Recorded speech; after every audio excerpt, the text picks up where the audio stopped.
we are excited to bring in Mary Beth Fitzpatrick. She is the superintendent of the schools for Royal Oak Schools. Thank you so much for being with us here on the Oakland County MegaCast.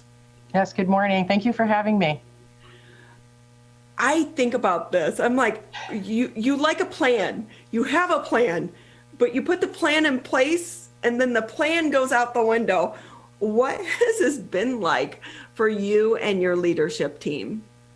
Well, we certainly know how to do in-person and face-to-face instruction, and on occasion we were remote when we needed to be. We think back to the 1920 school year. We had a great kickoff from September through March. Things were on schedule, on plan, as you said. And then we all reacted. Our entire community, our nation, our world reacted to this virus, and so schools had to do that as well. The abrupt shutdown in March was something very new for us. Again, we know in-person instruction, and we had to move to all remote pretty quickly. But we are also facing some real emotional challenges. Face-to-face instruction, connections with teachers, peers, sports, and clubs and activities for kids are so important in their lives, and all of that ended as well for us. So we were trying to recreate things as we were going along, and then certainly to have a statewide shutdown was something very new for us to react to as well. We are worried about equity for our students, all the things that they rely upon the schools to provide to them day to day, and for families to get from the schools was now missing. So how do we get those things out safely to our families and to our students? And so we had to shift pretty quickly and then become really creative.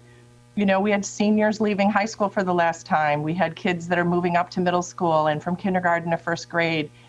How do you create all those experiences in a remote fashion that typically we were doing face-to-face? And then we've certainly learned a lot about being medical advisors and reacting to health advice from our health department and our state and local leaders. So that was just a really busy spring for us. And we know the decisions aren't easy and we don't please everyone all the time, but I'm with my colleagues. We are certainly doing our best for our communities, as much as we could.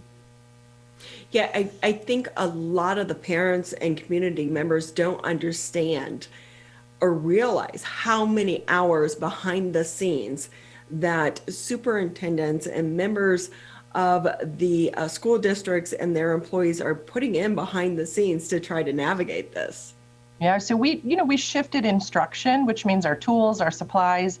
On Friday, March 13th, we closed our doors in the district and we did not reopen for the rest of the school year to what we knew as kind of a normal school year.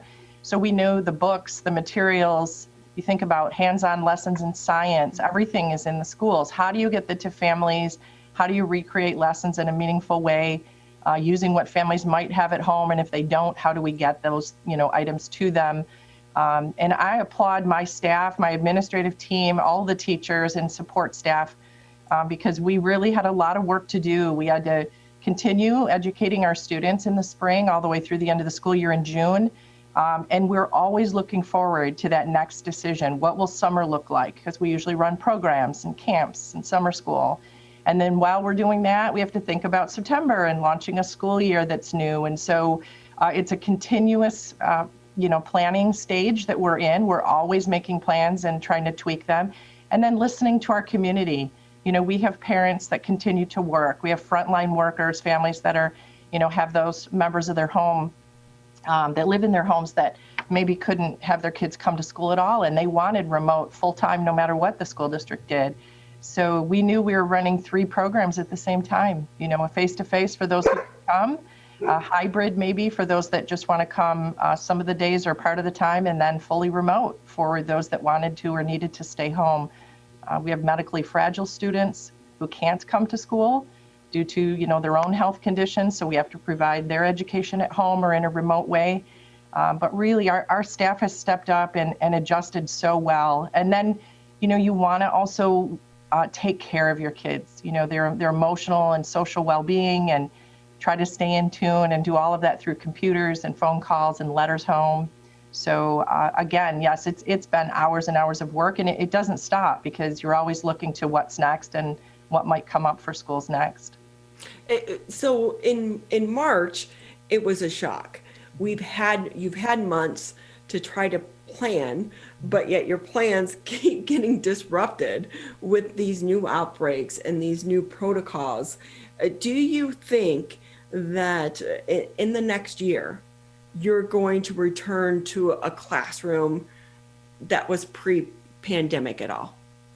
So I think we will. I think we've been watching other schools, other entities. We've certainly watched the restaurant industry, the entertainment industry. You know, they've all reacted to these changes and shifts, and the schools have as well. In Royal Oak Schools, we never had an opportunity to be back with students. We had a plan to reopen after the first quarter of the school year here in November, and that didn't happen due to just the surge in cases and all the data going in actually the wrong direction from a health perspective. And so what we do know is when we can open again, we're ready. We always knew and know how to do face-to-face instruction really well. And now we know how to do remote instruction really well, and we have those things, in place. So I think anything that we need to react to, our next timeline item would be looking forward to coming back after the end of this semester. So in January, late January, we'll be ready. And I think our staff, again, has reacted really well. They support their students. I've been able to do walkthroughs virtually. I visit classrooms via Zoom and other tools online to watch the kids on the screen with their teacher. And that's the most exciting part of a school year, the school visits.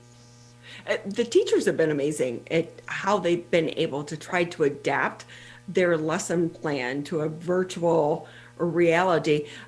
But on top of that, at the end of the day, your budget is based on how many kids you have in the seats, how many kids are enrolled. Are you worried that coming out of this pandemic, a lot of those kids are going to have left for good? So we've had some students leave the district, but not as many as you might think. I think because we've been able to offer so many options to our families for either remote instruction, if that's where they wanted to stay, or face-to-face when we're able to reopen again, our families have stayed here. It's an amazing community. There's a lot of community support for our families and for our students. And so I think if we continue to offer a variety of options for our families, then they will be here. They love this community. They want to stay here. We also have families that join our district schools of choice from other cities and areas around Oakland County. They're staying. They want to be here. It does go back to the relationships that they've built. They've built them with their friends, their kids' classmates, their teachers, and they want to stay with that. So if we can continue to provide them with the type of learning their child needs and the resources to do it, then we can continue providing that awesome education and instruction here in Royal Oak. Mary Beth Fitzpatrick with us here on the Oakland County MegaCast. She's the superintendent of schools for Royal Oak Schools. And knowing that, do you think there's a positive for your school district that will come out of this crisis? Well, I've read it, in the social media and out in other media that, wow, it's really tough to be a teacher. And schools work hard and teachers work hard and their administrators. And you hear parents jokingly and then sometimes just out of frustration say, look, I'm not a kindergarten teacher. I don't know how to teach physics in high school, but I'm learning. And I think it's just another reminder to everyone of how hard our teachers work and how much they do for their students. And really how much a school district is at the center of a community. We've provided meal service to our families throughout this crisis. We've sent over 2,500 Chromebooks out into the community. We've had literally thousands of meals distributed on a daily basis to families.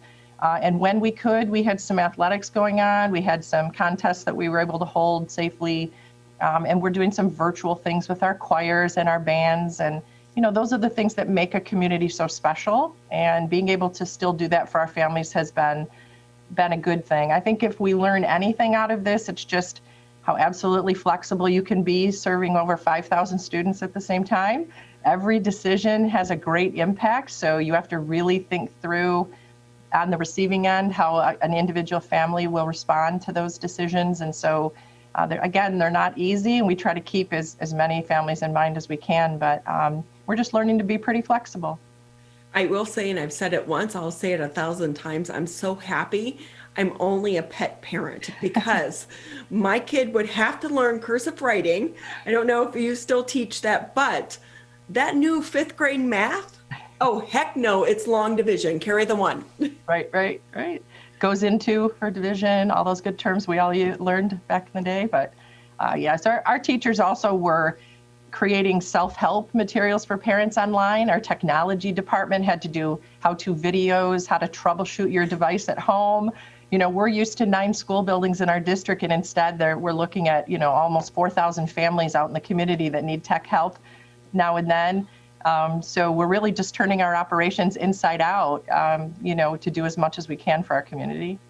Yeah, so the parents were going back to school in a way as well. Exactly, yes. And with that, going forward, what do you think is going to be the long-term impact this is going to have on so many of these kids? Kids are resilient. We all worry about them. I have 2 children myself who are out of school now and in the workforce, but the kids are more resilient sometimes than adults are, and they learn. So at first in the spring, people were worried about masks or no masks and how kids will do it. And now it's just routine. It's what you do. And I think for us in schools, the kids will now be more flexible moving in and out of a learning format that we might need to do. I also think we're going to have to think about some of the things that we used to do in schools and whether or not those are still the best way to do things. So as an example, we had school supplies in bins in the middle of a table, and everyone around that table, 6, 8 kids, would share markers and crayons and touch things, and we cleaned them, but they were certainly safely shared. Now we're doing things like supply kits just for individual students. We had 2 Royal Oak High School students who had a drive in the community, Kits for Kids, and they provided our kindergarten students with their own set of materials so they're not touching anyone else's markers and erasers and pencils. And maybe that's just the way we're going to need to do things now. There won't be as much sharing going on. Our custodians have always been wonderful for our district, cleaning and keeping things tidy and up to date. That has taken on a completely new level now from a medical point of view about sanitization and types of materials we use, ventilation. So in many ways, I think we'll shift and change, but it'll be for the better. Are there any talks in the works right now to maybe address some of the students that haven't been able to keep up with the remote learning? Maybe they lost a grade during all of this. What do you think is going to happen for those students? Because we all learn differently. Some people are great at remote learning, others are not. And so there could be kids being left behind. So we have always done a good job of assessing our students throughout learning. There's the major assessments that you know about probably in the press, but the M-STEP test that's given by the state of Michigan, well, we didn't take that. But locally, we have assessments that our teachers give routinely, and really those are most meaningful because they give us data about specific students of need. All our students in special education have their general education resources, and they have an individualized educational plan. And in that plan, it meets students' needs, and we're constantly looking at them as individuals and what they need to be successful. So I think we're pretty consistent in doing that in our district, and we haven't stopped, even though we're not face-to-face with students, and we'll adjust. We took our summer school program and made it free in the last 2 summers, actually, for students of need. So if students had any gaps in their learning, we were offering free summer school, and we did that this summer, and I think our enrollment was over 400 students logged on to take advantage of using resources in the district over the summer, free of charge to families, just to keep them as current as we can. And then again, it goes back to the teachers in the classrooms. They know their students, they know where they should be, they know what they might have missed, and they're working really hard to do. So we in our meetings do face-to-face whole group, and then we do these really cool breakout rooms. Our kids know how to do that. They go in small groups and do math and reading and other lessons. So pretty impressive, but we definitely know that not being face-to-face may cause some challenges in learning, and we're just going to continue to assess those and meet those needs. Yeah, I think some of the kids are, let's just say they're a little bit more tech savvy than the rest of us. I'm always like, I need a 12-year-old around. So they probably, I think some teachers have realized that during this time as well. Right. You see the kids online, they'll say to their friend, hey, you're on mute, or, I can't see, move your camera, and they're talking to each other, and they sign off and sign on. They use the chat function, they copy links. I mean, just a new way of doing things, and it's pretty impressive. Well, with that, Mary Beth Fitzpatrick, she's the superintendent for schools there in Royal Oak. Before we let you go, anything I didn't ask that maybe you want to touch on before we let you go?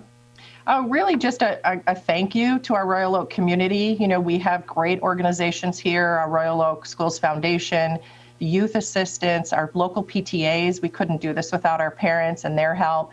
And then certainly other organizations out in our community like the Salvation Army and the Metro Detroit youth clubs. They all provide different levels of service to our families that go to our school district or just live in the Royal Oak community. So we're not in this alone. Sometimes it does feel like we're making decisions on our own and taking as much feedback as we can, but certainly we could not do it without the support of our parents and the other organizations in the city. So we're very grateful in the school district for their help. Yeah, this crisis has definitely taught us about communication and collaboration. Absolutely. Well, thank you so much for your time. We appreciate it, and we wish you and your team happy holidays going forward in the month of December. Well, thank you very much. Thanks for having me.